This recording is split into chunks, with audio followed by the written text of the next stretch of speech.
Mad Dad City. Mad Dad City, season 2, bro. This is my friend Nate. Welcome, Nate. I appreciate it. Real estate with Nate. So here's how I talk about you when I talk about you to friends. I say, I know this guy named Nate. Back in 2007, maybe 2006, he got started in real estate. He read Rich Dad, Poor Dad from Robert Kiyosaki, and he took action on it. He didn't just read it, but he was like inspired. He took action on it. And fast forward 20 years, a lot of hard work up there. Nate's got 20, 30 properties, maybe? 25, yeah. 25 properties. He's full-time on it, and he works 2 days a week or 2 days a month. That's what I say. That's what I tell people. And they're like, dang, man, he's so lucky. And I'm like, I don't know if luck is the right word, but how close is that description to reality? Yeah, there's certainly aspects of that are, true. When I get to, like right now, it's certainly a little more than 2 days a week, but it definitely, when I start finding out, because I rent to a lot of college students. So because I rent to a lot of college students, I have a lot of turnover, right? Okay. So every year I've got, new leases, new tenants, to find. So, the good and the bad is because I'm so close to a college, I almost have guaranteed, renters every year, which is really nice. But I have every year where, I have 8, 9, 10, like right now, I think I've got 9 houses that are turning, still waiting on a couple. Okay. And they turn over within, June, July, August or so. Okay. And so that's when like everything is So for a lot. For you, those summer months are busy just finding new tenants for the property that's turned over. Plus you got college students, and those inherently bring their own risk. I'm assuming they're not a super responsible population demographic at that point. I remember you were telling me last time we met, your strategy when you were a counselor at your school. By the way, I try my best to only use first names on the podcast, and I also try to not do anything that's super identifiable because I don't know. It's the internet. Who knows? You know what I'm saying? But your strategy of being a counselor and then being like, oh, I know a guy if you need to rent a property to the student who's coming to the college. It was genius. Yeah.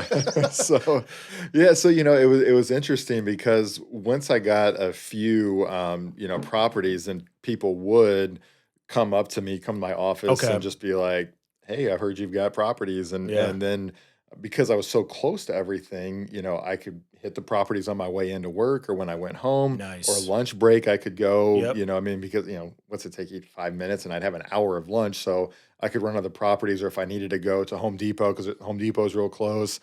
There's so many things, that I could do. And then because of the, the nature of the job that I had, my boss was basically like, if you get your work done, that's all I really care about. If you hit your numbers, and sales, whatever that right? means, Sales essentially at that point? sales. Yeah, essentially sales. So that is an upside of sales, man. When you're doing well, the freedom and flexibility for sure. Yep, absolutely. And so that helped a lot. But again, like you were saying, I was working in higher ed, so it wasn't like I was not making a lot of money, doing that. And so it was. Once I got to enough properties, it definitely made it to where it was like, okay, once I can figure out the insurance piece of it, it made it like, well, let's do this. So let's back up, man. What inspired you? How did you come across the Rich Dad Poor Dad book? Do you remember? I do, absolutely. So a friend of mine, I don't know if you know Mark.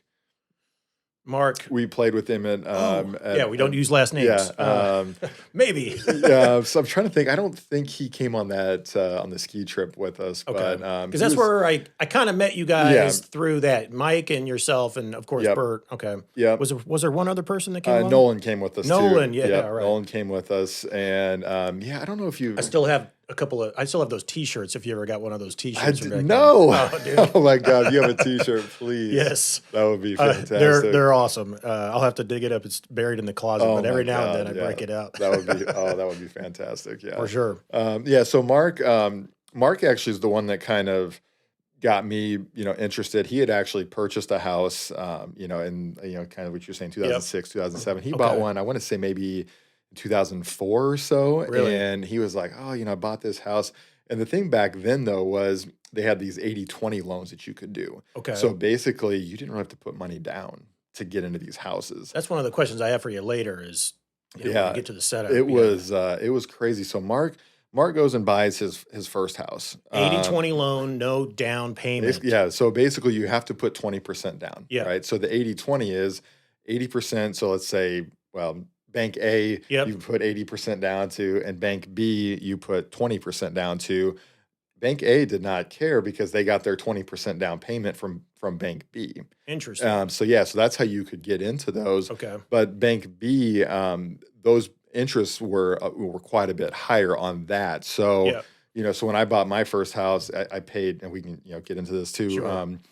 I think it was $50,000 that I paid. So one loan was $40,000, and one loan was $10,000, and it was like the $40,000 loan I think was maybe like 7%. But the $10,000 loan was like 10%. And back then, $50,000 would get you a estimated what value of a property? 250, 300, something like that, or? So that was the total amount of the house. Okay, all right. So the $50,000 home. Yes. Got it. Okay, because that's where I'm thinking today, and what this is one of the questions. Once I want to go back. Because the book itself inspired you, and I have several takeaways from that book, and I still follow Robert Kiyosaki, and man, he just blows my mind. He's up to, I don't know what he's up to, but it's like the way that he talks about debt and using debt in your favor is so contrarian to how I was taught about debt and to avoid it. And I want to take my current mindset and I want to make the leap over to whatever the hell he's doing. You know what I'm saying? And think like that. But no, it is. So I have about my thinking today is what would you recommend? And I'll just throw this out there so you can think about it as we're talking, and then I'll ask you later. But someone who's thinking, I have $50,000, what would be the first steps you would recommend for that person? So let that dwell in, and we'll get to that question in a little bit. So Robert Kiyosaki, Mark recommends the book. Yeah, so Mark recommends it. So I think it's funny is I think I was probably reading that book about the time we went on that ski trip. Okay. And so Mark's like, hey, I've got this book for you. You need to read it. Yep. And I think I probably finished it in 2 days. I mean, it was one of those. It's one of those, yeah. I couldn't put it down, because at that point I was a business major in college. And I was like, well, I wasn't really sure where I was going to go. Right when you're 21, 22, right? You're like, and you're like, wow, I'm in college. I'm gonna go take on the world. And then when you start to get closer to graduation, you're like, oh man, what am I gonna do? I don't know what I'm gonna do. And so Mark's like, hey, read this book. And at that point, I had never heard of or even had no idea about real estate investing. I didn't. Nobody in my family. It wasn't like hey, we've done this before. This is a way to make money. And so I'm reading this book, and I'm like, man, this just makes so much sense. And I liked how he talked about. My rich dad, the mindset, right? Yep. Where it was like, my rich dad went to school, had, I think maybe had a PhD, and it was like, you work hard, you get a good job, and then you pay your taxes. Poor dad. No, poor dad. The poor dad is the one, Poor dad, yeah. The poor dad was like the super educated one, but the rich dad was like, maybe barely had a high school education, but he was making all of his money work for him, and he was like, this makes so much sense. Book blew my mind on how to kind of force yourself to look for opportunities. Yes. Because if you're, and this is, I'm trying, with young kids, I'm trying to like get them to shift their thinking to be more entrepreneurial, because the path that we are expected to follow, that it's hard to know that there's another path unless someone grabs you and pulls you outside of that stream is, get your education, go to college, get a loan, then pay off that loan by getting a job. And that is the poor dad path by someone who's got a PhD, by someone who works hard.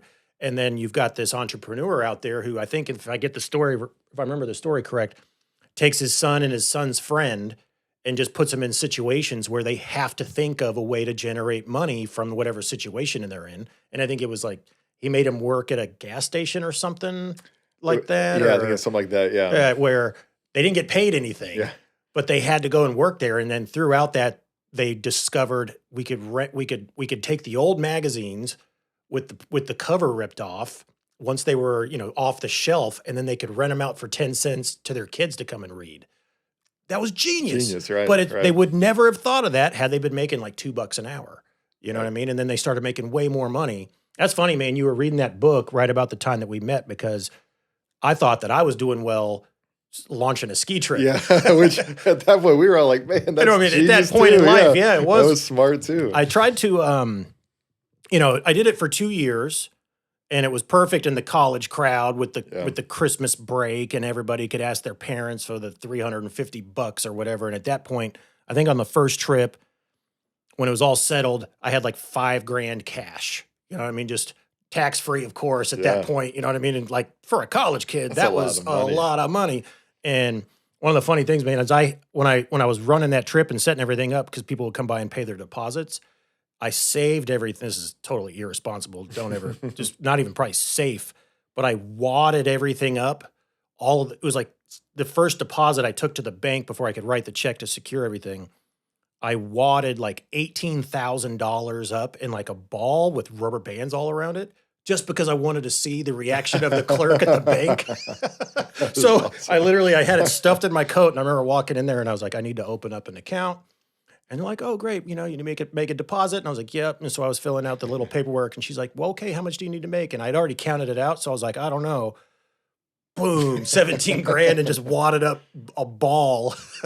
and what was her reaction? Was she? I just remember, like, obviously, this is dude doing drugs or something. Right. You know what I mean? But so that book hit you in the right time where you're, as a business major, by the way, you're already thinking business. Right. So take me through that. Yeah. So but I'm reading that, and he's talking about all these things about, well, you got to buy them right, and then you can rent them, or you can, all these different, strategies. I'm like, where am I going to get this money? Yeah. I don't know anything about fixing anything up. Yeah. I don't know. What does that even, look like? Right. Yeah. And so it was kind of one of those where I read it and I was super excited, but then I was kind of sad at the same time, because I was like, this makes sense as to how I can become financially independent. Yep. But I have no idea how to get to that. And then he wrote, then that's about the times too, where he started really getting big. That's, when the book first came out. Yep. And then he started writing more books. And so then I started, buying all of his books. The Cash Flow Quadrant. Yeah. There's a few others. There was another one that I read. Yeah, there was that one that came out, and I still have it. I can't remember what it was called, but yeah, I read that, and I couldn't get enough of it. But again, I was just like, what am I doing? And again, it was around that same exact time. Yeah. So I was still finishing up college. And again, I was like, well, I don't even have a job. Like, how is this, how's this going to work? And so, so then I finally get the job at the college and start making some money, whatever. And actually Mark, he was the one that helped me get the job at the college. So he and I worked together for several years. Perfect. Yeah. If Mark listens to this, I owe Mark a lot. In my life, but is he still doing real estate, or what's he doing? He is not. So I basically bought him out over the last couple of years. Okay. Yeah. So yeah, he actually moved to St. Louis, worked for a university there, and then he actually has come back. Recently to Kansas City, but yeah. So Mark gave me the book. He got me helped me get my first job out of college. Working back at the college. And so, then it was like, oh, I can start to make some money. And then the other thing that was the pull too is I could get my master's degree for free. So as you're being a counselor? As I'm being a counselor, yeah. So what's your master's in then? Business. You just master's in, I didn't even know you had that. Okay. Yep. Well, congrats, bro. Yeah, I appreciate it. Yeah. So, but it was one of those where it was like, and this kind of job, typically it's usually more of a stepping stone kind of a career, right? Where a lot of times it's a great job for kids right out of college, especially if you can go to work at a school that you can get a master's degree or a different degree that you're interested in. The other thing is you get free education for your kids or spouse. I mean, it's a crazy perks. I didn't even know about that. Okay, it's really nice. So around that time, so I'd been working for about a year, I think, and it was interesting because at the time, so Mike, who's on the show, the podcast. For any other Mad Dad City folks, this is the Mike that has been on other episodes, and we certainly haven't ever talked about anything like real estate. So Mike and I, we were roommates. We lived together for several years, and around that time, once I finally he had been working for a year or two, and once I finally got a job, it was like, well, why are we renting? Shouldn't we go buy something? Yep. And so we started kind of looking, at that point. And again, they still had those 80-20, loans going. So he and I are kind of looking. And then around that same time, I had started dating who's now one wife. And so we were, Mike and I were kind of looking at, we were going to basically just go buy, a house together. Isn't your wife a real estate agent She is a too? real estate Okay. agent. Yep. Yep. And so we can get into that too, which also I'm sure there's plays benefits into, there. Yeah. Okay. Absolutely. And so, so at one point, and things were obviously getting, serious and, fairly quick. And even though when she listens, she'll give me trouble about that. We dated for 3 years before we we got married, but it was pretty, obvious early on that where things were, headed. But it was one of those where around that time, again, was when I was starting to get into this real estate thing. And I just felt like it made more sense for me to do this and not necessarily complicate things by getting married right away and whatnot. And so, and I do think it still made it easier with loans and, and things like that. Being single and having like your line of credit is what's looked at versus two. Yeah. And honestly, and some of it too, like I didn't necessarily want, if it didn't work out, I didn't want her to be on the hook for it either. Yeah, I felt true. like I'm going to take this risk, and I know she'll be like, well, I would have done it, but sure. But that's just kind of where I was with it. And so, she was kind of like, are you really you're going to buy a house with him? She was kind of, like, asking me like, and I'm like, it's like, well, how does that look then? Because my original mindset was, well, we'll just buy each other out if that, gets to that, point or whatever. But it was like, well, that still doesn't really make a lot of sense. So, so eventually I was like, okay, you know what? I'm going to go buy, I probably need to go buy my You own buy house. it. Okay. And then if you needed to have a roommate, you could, who just pays you, right? Right. Yeah. So, and at that time, she and I started talking about living together, as well. So that's ultimately what ended up, It's funny how couples early on, looking back on it, 20 years later, one of the first benefits of that relationship when you can move in together is like, oh man, rent is going to be like split in half. This is going to be incredible. Yeah. You have no idea what you're getting yourself into. You're just like, oh dude, that $800 is going to be $400. Right. Exactly. Well, and so, so what I did was, so I went out and got approved, right? So I got approved for like $95,000. Back then, that's two houses almost compared to what you're referring to. Okay. Yeah. So I, and I was only making like $33,000 a year or something like that. So I was not making, a lot of money, at the time. And so I went and looked at a few, right? I was like, oh, I can afford this. So I'm going to go look at the top of my budget. Right. Common mistake. Right. Yeah. Right. Exactly. And there was one that I did try to go for. Thankfully, it fell through. Okay. And so at that same time, I'm still looking. I definitely had I was looking for something in this city. It was very, within a certain, a few zip codes. I was certainly looking at. And so once that one kind of fell through, Mark, he was still there. Kind of kept talking about this neighborhood by the college, and he had purchased one house. He then upgraded to his next house because it was a bigger house. It was closer to where he worked. Okay. And so it was in the neighborhood that I started, looking again. But at that point, this neighborhood was not looked at too highly. I mean, there was definitely crime and drug activity, and things like that. Always had, not a great, reputation. So difficult for college. I mean, did you even develop the college student strategy yet at that point? At that point, yes and no, because Mark had rented to he had a house over there. Okay. And actually how Mark did was really smart too, was kind of to your point. So he bought a big house, like a 5-bedroom house. And at the time, his brothers were going to this college as well. Okay. So they ended up living with him. So he had, they were paying the rent, he was paying the mortgage, he rented out his other house that he had just bought. And so, all of a sudden just like that, he's got 2-3 properties without even meaning to. Yeah. Right, exactly. and again, it was genius what he did. And so, so he was like, look, I've lived over here. It's not that bad. The prices are good, whatever. And I was like, all right. So I started looking at a couple. One I looked at was super rough. You walked in, it had nasty carpet. It was, it smelled really bad. And again, at that point, I didn't know what I was doing. Nowadays, I'd be like, sweet, I know exactly what to do. I'll take it. Yeah. Paint, new carpet, counters or something like that. Okay. Easy, and then I was like, so then literally basically right across the street, this other house that I ended up buying came up, and it had been mostly rehabbed.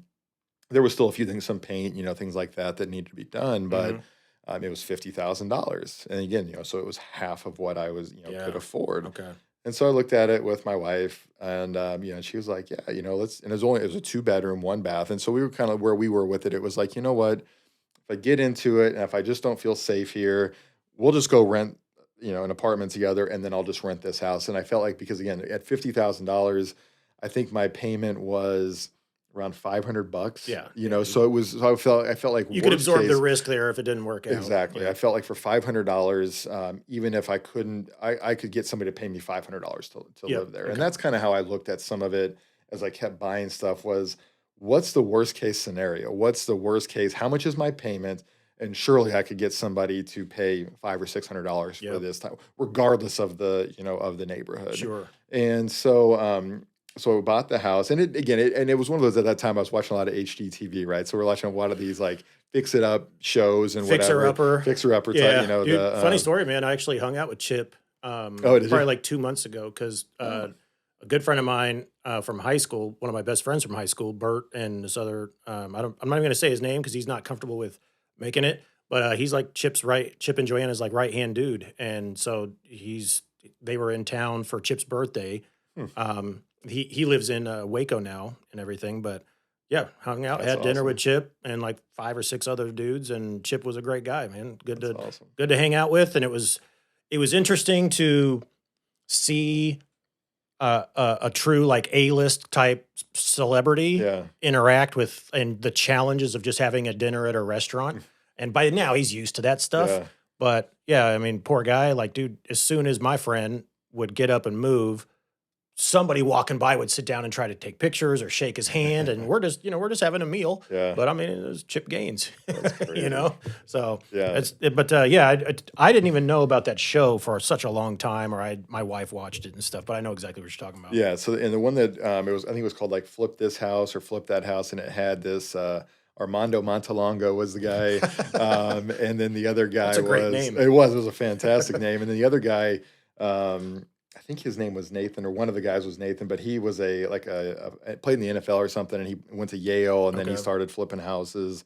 So I watched a lot of those shows, and I was like, well, I can do some of this work. So we decided, so we started painting, and this house had like carpet in it, had some decent hardwood floors underneath. I was like, oh, I'm going to refinish the hardwood floors. There you go. And then it was like, it had like linoleum in the kitchen and the bathroom. And I was like, oh, I'm going to tile.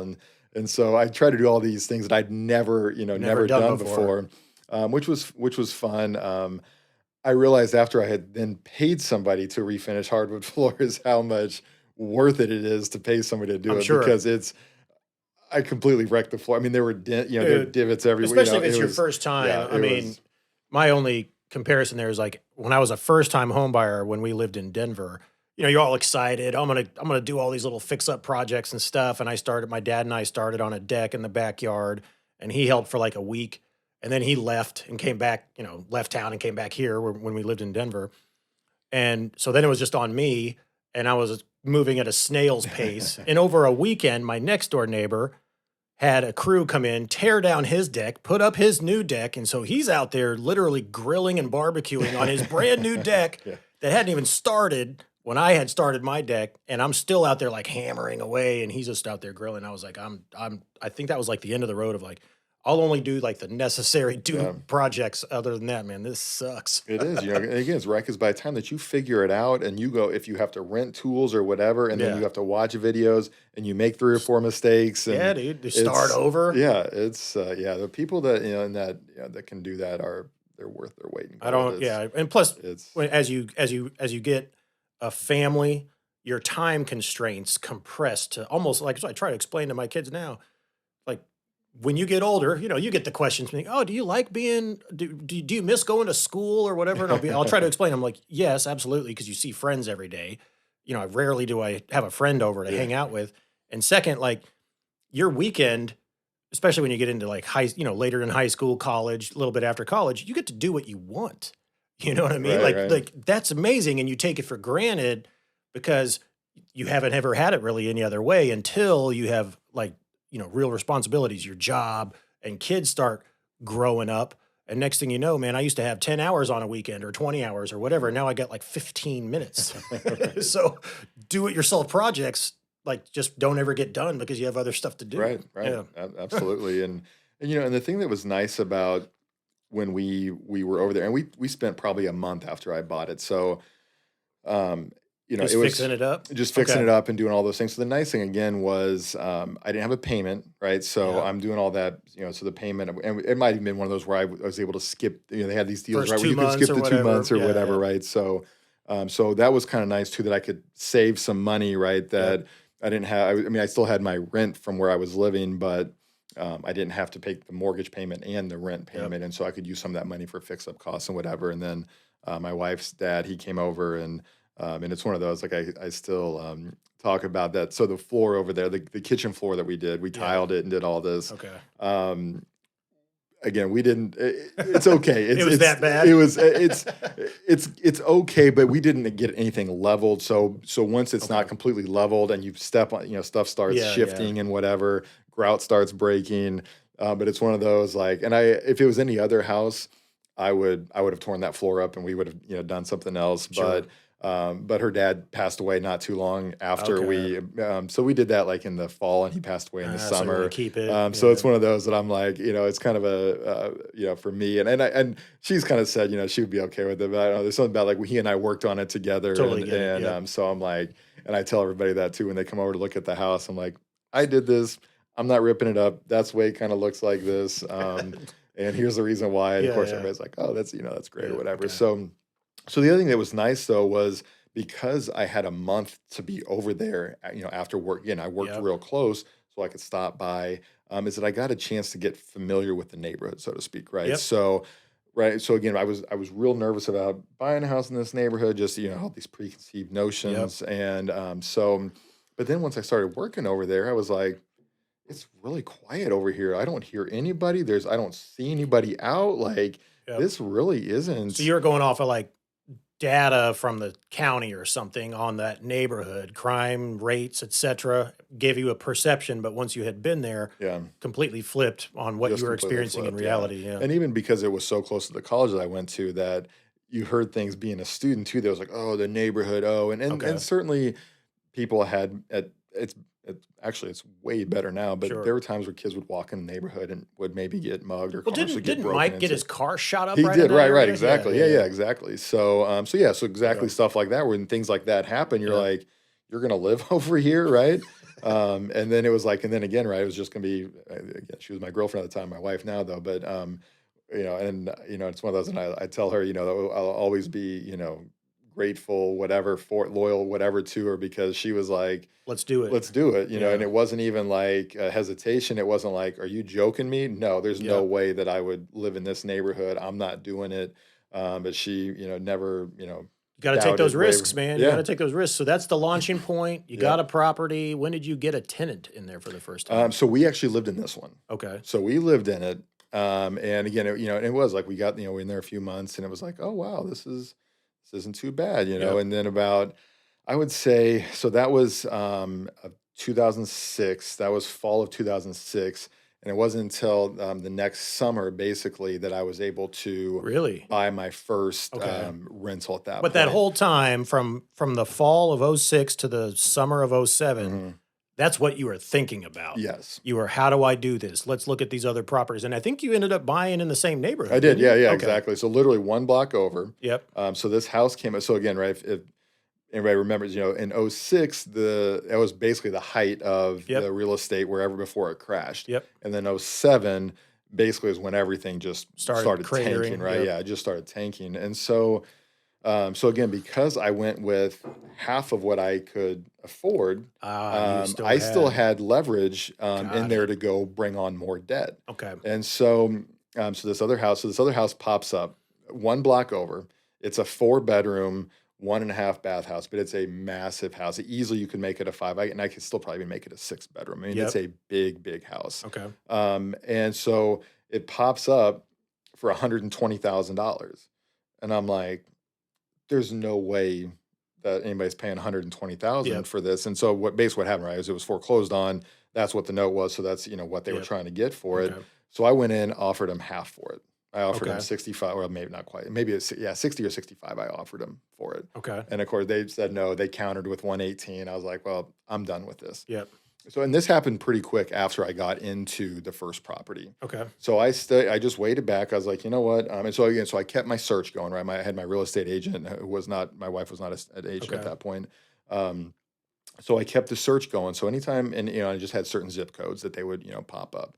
And so I kept looking every day to see if something would come. Yep. Well, wouldn't you know that about 6 months later, that house. same property, Yep. they dropped it to what my offer was. Oh, what? So I called up my agent. I went over and looked at it, and Yep. I was like, I wanted to make sure that I remembered, exactly what it was. And again, it was nice that it wasn't like it needed some paint. Like we called it the Ronald McDonald kitchen because that's what the kitchen looked like. It was red and yellow. And you walked in, you were like, this is and you just put some neutral colors on, paint the cabinet white, and then all of a sudden, it's completely changes perception. Changes everything, right? Yeah. So again, because it was still, I hit it just in that sweet spot where I didn't really have to put any money down because they had those 80-20 loans were going. Okay. That was the last property I was able to, to do that it that with. way. Yeah. Okay. So, but you got the start. But I got the start. Okay. And so again, so the payment was, I think on that I was like maybe $650. And then again, to that point, like I was in the office. Somebody had heard that I was trying to buy some property. Came over and was like, "Hey, Yep. I heard you bought a house. Do you have something?" I was like, "Yeah, it's a 4-bedroom." These guys went and looked at it, and it's funny. I actually still talk to this guy today that I rented my first house to, and so they went and looked at it, and they were like, "Yeah, cool, we'll take it." Yep. And so I got them in, and they were paying, I think it was $1,100. Was what they were paying. So $400 in cash flow off your first property. Yep. Right on, dude. And so I'm like, man, this is great, right? And so and to a demographic that doesn't have like a high expectation of a property either. They just need a place to crash and like it's not, that's awesome, man. Yeah. And so so I could have went out and been like, hey, cool, I'm making an extra $400 or $500 a month. I'm gonna go buy a new car, whatever. But it was like, no, I'm not gonna roll that. I'm not gonna do that. Yeah. Okay. So I kept kind of hanging on to that money. And then, then basically was able to leverage that into another, So let's talk house. about that game then. So if you have $500 in cash flow and you go to the bank, how is the bank now looking at Nate, who has 2 properties? One is a rental property with $500 in cash flow and some experience now, proven that, hey, Nate actually is somewhat successful at this at his first swing. Yeah. Are you earning, is it part of it, the relationship with the bank that you're getting some more trust from them? Or is it all strictly numbers on, hey, I have $500 in cash flow. Can I get another loan with this and then start building from there? I have no idea about what this means. So I honestly, I think what happened back then was that it hadn't quite hit that full on crash, right? So the banks were still able to finagle ways to get people in. And so I remember, man, they used to just, because my wife and I bought our first house right after the crash. So we bought at the absolute bottom of the market, which is beautiful, right? Because you get a nice house for what a very nice discount. But the stories of our friends were like, dude, the way that they were approved was like they barely even filled out the sheet and they were approved for something. And that was obviously an irresponsible time. There's well documented. Crazy. And I've read some books on that stuff, how that happened. And I mean, it's just, it's pretty crazy how that went down.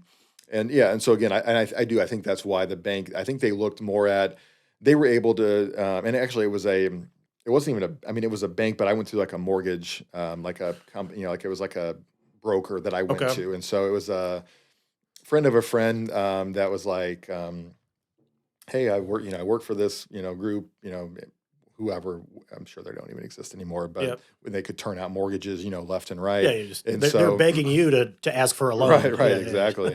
And so again, so the second house was, I think $35,000 is what I paid for it. And so then at that point they had swapped it to 10% down. Okay, you had so to put $3,500 down on a home. Yep. Okay. And so I ended up getting the money, for that. And again, because it was such a low amount, and because I did have the cash flow from the other one, and I actually bought that same one in 2007. So I bought the 4-bedroom in, I think it was April, and then the second one I bought like in December. Okay. And so I had two in the same year. So I bought 2 in the same year. All right. Yeah. And again, it was December, so it was at the end of the year. And again, it was one of those where I was like, you know what? yeah, the paint was like $300. I mean, Yeah, and I you was already like, got cash flow from the other other one one, to cover exactly. it? Yep, Okay. that's exactly what my thought process was. Yeah. Is I was like, well, worst case, I just don't make any money for a few Yeah. months until until I get it rented. And this one was it was a little bit more rough. The roughest about this one was the bath. The bathroom was all pink. Okay. Everything was pink. Oh, The geez. tile, the toilet, the sink, Dude. Isn't that so everything. strange, man, when you look at, I mean, It because was crazy. we've gone as a family, we've lived in like 4 or 5 different cities and looked at a bunch of houses. Sometimes you walk in, you're like, what on Yeah. earth? How did people like, everybody has different tastes. I Yeah. mean, not judging, but at the same time, like, wow, It was crazy. a pink bathroom. Pink Okay. bathroom, yeah. So I was like, so that was the first experience I had. So then I was like, you know what? I'm not doing this. Yeah. I'm gonna, try to hire somebody, to do it. And at that time, this was before even like Craigslist or Facebook had anything going where you could Yep. find people. Outsource easily. Yeah. So I like went on, it was like kansastar.com or whatever it was. Yeah, you almost find the classifieds. Classifieds, exactly. That's what Yes. it was. It was in the classifieds, and I just looked up like handymen, and I found these guys. It was a father son, Okay. and I liked them, and they came over and knocked out the bathroom, and in about a week or crushed so, and it. yeah, Yeah, and it you're was like, it was "Ah, awesome. all right." And so then it was like, okay, well, we got it going. I did, painted it, because again, it was one of these like it was just a weird, paint Sure. job. And then we put in like a new floor in Okay. the kitchen. And so, we did a little bit of, work to it. But again, it was a 3-bedroom house. And so I think I got like $750 for it. Okay. And again, my payment was like $350. So now you're at 900 in So- cash flow. So now I'm at overall. 9 to Okay. yeah, it was about 9 to 1,000. Yeah, somewhere Okay. probably about 950 maybe is where Yep. I was. And again, I didn't get it rented right away. I ended up I ended up my wife had one of her friends lived in there for a little while. Okay. And I was like, look, if you can just You got to pay, give him the friend discount. exactly. Yeah, I was like, okay. and he was kind of in between houses and whatever. And I was like, yeah, if you can just pay Cover the rent. yeah, Or cover your cover the mortgage. for Yeah, it. exactly. And Yeah, I was you like, get a that's all. deal. I'm breaking even. Yep. Okay. And All I right. actually did that a couple of different times because again, it was just like, as long as I'm not losing money Yeah. and I can keep growing this thing, Yeah. then That's the thing I'm- about, I think a lot of people, like, if I think about how am I going to become, because I definitely want to, I just have never taken the courageous leap to get in. One of them is like, you hear these horror stories from landlords, like professional renters, the squatting issues that are out there. What states are renter friendly? What states Right. aren't renter friendly? That stuff's terrifying, especially for someone who's getting started who can't absorb, a situation like that happening early on. But yeah, as a landlord, you also like, man, if you get to know these tenants and then they fall on hard times, you also don't want to be that total jerk of a landlord Yeah, being like, it's- oh, you're $50 short. Sorry, you got to get out. You know what I mean? Like, Yeah. you also want to have a compassionate element to running your business because these are people's lives right. that are, you own the property, but they live there, and man, I'm sure they depend on that. Right. So yeah, it's I'm sure you've been through some situations. Yeah. Yeah, definitely. And even as of, late and I'm, I'm probably more lenient than Yeah. most are. And then and the thing is like, of course, I'm really the only time I get on Facebook is usually it's for stuff, to find, for house stuff or, Okay. contractors or, whatever. And you will find there's like, there's one that's for, people looking for rental properties and, whatever. And you'll see a lot of times where you will see people are looking for private landlords, and sometimes, again, to your point, sometimes you do get, and I actually have run into that where you have think like that's professional. That's a red flag of Sometimes, but Okay. sometimes not. Yeah, because I mean, on the one hand, yes, I have definitely had to like literally had somebody that was a professional, knew the rules, knew the laws. knew how to get in, Okay. literally had to evict this person within 3 weeks of being in the house. Jeez. It was one of those kind of deals. But I do think the other thing is that because a lot of times, the companies, the corporations, there's no real leeway with that. It's pretty black and white with Okay. what it is. Where for me, if somebody has an issue or whatever, Oh, you're talking if you rent from a corporation. yeah, so like a big management. What are some of the company big or- management companies out there that are renting? Because I mean, I read when I think of big corporate, I'm thinking like BlackRock has billions invested in real estate, and you can you don't even know necessarily you're renting under a BlackRock owned organization. But yeah, that's Yeah, they're gobbling up all chunks of the market. We actually did that when we first moved back to Kansas City. Is we rented from a corporation okay, for a year and a half or two. And there was some benefits to it at the same time, but I didn't have a job. We didn't, we just had moved back, and it was like you Yeah. got to rent for a while. right. Yeah, so I know I mean, and it's just I I feel like I don't want to go. I've heard too many horror stories about turning your properties over to just because of there's a lot of fees and just Sure. headache, goes along with that. And when you're running it yourself, kind of your point, you get to meet some of the tenants. Now, I mean, there's obviously you can't pick and choose. I mean, if they Sure. meet qualification, you can't just go, "Well, I don't like you, so Yeah. I can't rent to But you." there's discrimination laws you have to Right, abide right, by. yep, Yep. Okay. absolutely. And yeah, so I've just always wanted to be more hands-on with it, and Sure. I feel like that's why and I get lots of referrals. Like, I would say Nate's a good 90% of dude. my Okay. All yeah, right. That's a good. is Yeah, is because you're all through still in referrals. sales at that point, man. Because Yeah, you're trying to, if you absolutely. have an unoccupied home, you got to get someone in there. Right, Okay. That right. makes sense. Mad Dad City.